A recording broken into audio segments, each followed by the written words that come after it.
Thank you. How many visits were there to Chingford Police Station last year?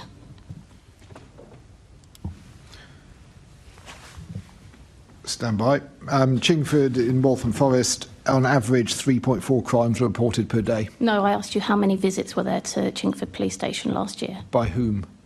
By the members of the public. I don't have that information. Oh, that's ridiculous. How can you be looking to close a front desk of a police station? You don't have the information on how many people visited it.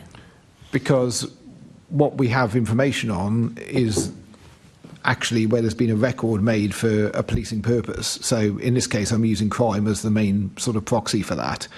And you're using crime, Assistant Commissioner, and let me just go back to that 2017 survey that found that crime was only 18% of the reasons that people visited the police station. You have other things, for example, crime updates, lost and found, reporting a missing person, getting an update on a missing person, mental health concerns, need for information, complaints. There is a long list of reasons that people visit a police station. And now you can't even tell me how many people visited Chingford Police Station last year, where there is an overwhelmingly elderly demographic compared to the rest of London, and you are asking those people to walk either 3 hours to the next police station or get on a public transport which will take them over an hour to get to the next police station front counter that's open, and you can't tell me how many visits there were.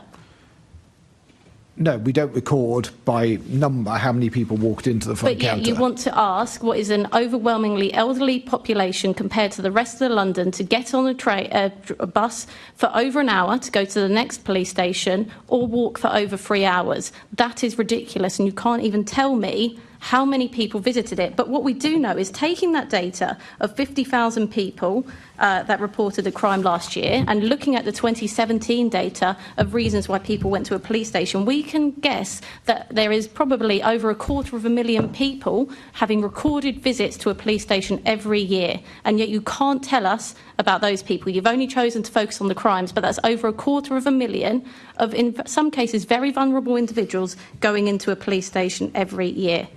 Now, I want to move on to the police funding settlement. You said that was the point, that you knew the new Met for London strategy of having an open front counter in every borough wouldn't work. Am I correct? You said that was the point at which you knew there was a gap.